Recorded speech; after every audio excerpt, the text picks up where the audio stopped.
In the early 2000s, the internet was, in many ways, completely different than what it is today. No smartphones, no Instagram, no Facebook, and the looming threat of the destruction of democracy. Simpler times, really. But that's not to say social media wasn't a thing entirely. MySpace and Friendster had been fairly dominant, and of course there were tons of individual blogs, websites, and other ways that people staked their claim in online space and formed communities over the internet. One platform that emerged in the early 2000s was Tumblr, founded by David Karp as an alternative to mainstream blogging platforms such as WordPress or LiveJournal. Over the next several years, the website grew in popularity with more than 460 million blogs and over 170 billion individual posts by early 2019. But everything changed in December of 2018. After Tumblr staff announced some sweeping changes to the website's adult content policy, many users left the platform, and even those that chose to stay still expressed strong disagreement with what became colloquially known as the Tumblr Porn Ban. Just a few months later, Tumblr was sold off for only $3 million. When Verizon, its parent company, had first purchased Tumblr as part of its Yahoo acquisition, the website had been valued at $1.1 billion. So suffice to say, it wasn't a great overall business deal. So what exactly happened, and why does it matter? What does the Tumblr porn ban and the strong user response to it tell us about other social media platforms and the nature of online spaces? From the beginning, Tumblr always had somewhat of this alternative identity. It was an online space where people and communities could challenge established norms. This was especially the case for sexuality and gender identity. As Brady Roberts and Paul Bryan put it, there's something queer about Tumblr. For LGBTQ plus people, Tumblr represented an opportunity to explore, construct, and express their identities in ways that were not necessarily always possible in face-to-face settings. Tumblr wasn't the only online space where this was happening, but it was notable, especially as compared to other prominent social media platforms. Part of this queer identity came from some of Tumblr's platform affordances, features and designs that enable certain user actions. For instance, everything about the Tumblr experience was highly customizable. Users have very granular control over how they interact with the website and with other users. From the customizable dashboard, customizable HTML and CSS for individual pages, and the lack of real name policies, there's infinite ways to make oneself visible or invisible on the platform. Furthermore, the reblog feature enables users to share and interact with content in a way that emphasizes the process of curation much more than that of authorship. So to put it another way, if you're a young adult who is exploring and constructing their own queer identity, Tumblr's affordances make it possible to dabble with content from various communities without necessarily having to jump in completely. You could have content from gay content creators alongside images from mainstream media or other fandoms. In other words, the affordances provide highly granular control over your own experience and interaction with the platform and its communities. But most importantly, one thing that set Tumblr apart from other social media websites was its previously lax adult content policy. Platforms like Facebook and Twitter have fairly strict rules on what content is allowable, and adult content such as pornography or really any nudity is generally forbidden. But this wasn't the case on Tumblr, and for much of its history, Tumblr had explicitly allowed pornography to be posted and circulated on the platform. Founder and CEO David Karp acknowledged that the platform was great for porn and that he didn't really have a problem with it at all. So how did porn help set Tumblr apart from other online spaces? Well, for one, it allowed the website to be a place for non-cis, non-heterosexual, non-male people to find pornography that was for them, unlike the overwhelming majority of the rest of the internet. But it wasn't just the porn. Yes, there was, and still is, a lot of porn on Tumblr. But I argue that what was really significant here was what the porn represented. And so by that, I mean the previously lax content policy represented a very hands-off approach to platform regulation.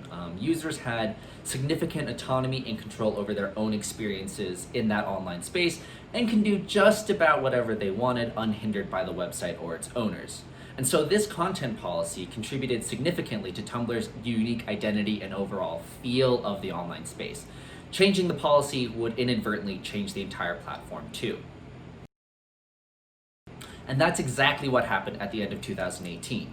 In December, Tumblr staff posted 2 blog posts that announced a significant change to the website's community guidelines and content policy. On December 3rd, the A Better, More Positive Tumblr post initially announced that later that month, all adult content would no longer be allowed on the platform. In the post, Tumblr staff explained that, quote, "Over the past several months and inspired by our storied past, we've given serious thought to who we want to be to our community moving forward and have been hard at work laying the foundation for a better Tumblr," unquote. In that follow-up post on December 17th, the day the new policy went into effect, Tumblr staff attempted to offer at least some clarification. They reaffirmed that Tumblr was and always would be a place to explore identity and form community. They also noted that there were several exceptions to the adult content policy, cases in which depictions of nudity would be allowed. Seems great, right? Well, actually, there's still some issues. First, let's address this whole idea of female presenting, a phrase that might seem great until you actually spend any amount of time trying to parse what it means. Ostensibly, the presenting suffix acknowledges that gender does not exist as a binary, but rather on a spectrum that may range from maleness to femaleness, depending on the specific performance is of masculinity or femininity. But this supposed inclusiveness is completely counteracted by the policy's privileging of certain nipples over others. So, as one user puts it, quote, banning female presenting nipples is both woke and not, unquote. It's entirely possible that Tumblr staff wrote the adult content policy to include the presenting suffix in an attempt to attend to non-binary individuals. But as many users pointed out, Tumblr staff was in the same breath writing a policy that was not applied equally to all genders. Beyond that presenting suffix, potentially being a case of virtue signaling, nipples themselves are not inherently gendered. Thus, in response to Tumblr's policy that applied to the so-called female presenting nipples, several user posts questioned how Tumblr staff even planned to distinguish which nipples were acceptable and which had to be removed from the platform. But even if we get past the arbitrariness of the phrase female presenting, there are a lot of other issues with the policy, particularly in terms of the allowed exceptions. For instance, one of the exceptions in Tumblr's new adult content policy allows for imagery of, quote, female presenting nipples, there's that term again, when they appear in connection with breastfeeding.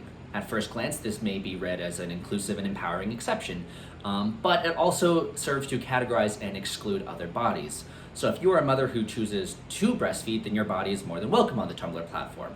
But if you're a mother who chooses not to breastfeed, and you have female presenting nipples and are not a mother at all, then your body is policed with a stricter level of scrutiny. There was also an exception to the broad ban on female presenting nipples to allow them to appear in images and videos that are connected to gender confirmation surgery. Again, seems great on the surface, but there are some underlying issues. While this does leave open an avenue for some bodies to continue presenting themselves on the Tumblr platform, it's not wholly inclusive to all individuals experiencing gender dysphoria. For instance, some of these individuals may have previously used online settings such as Tumblr to share images of their own bodies as a way to, as Marty Fink and Quinn Miller describe it, quote, create a queer diasporic space for the self-fashioning and self-representation of gender nonconforming and racialized bodies, unquote. But under the new policy, surgery is tacitly endorsed as a more acceptable choice for gender nonconforming bodies.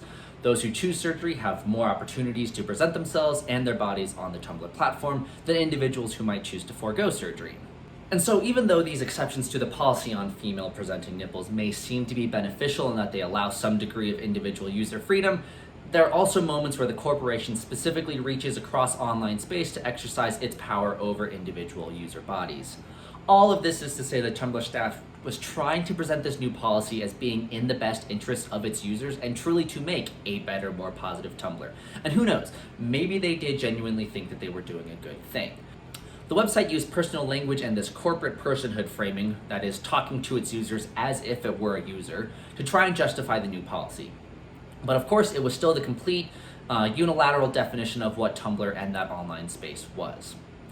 And so, predictably, perhaps people were pissed. Here's just some of the responses that I looked at as a part of my thesis. Suck my titties, Tumblr. Hey, Tumblr staff, get fucked with a cactus. We want back our Tumblr. And Tumblr doesn't know what Tumblr is. Users had seen the space as their own and were thus kind of blindsided by the sudden policy change.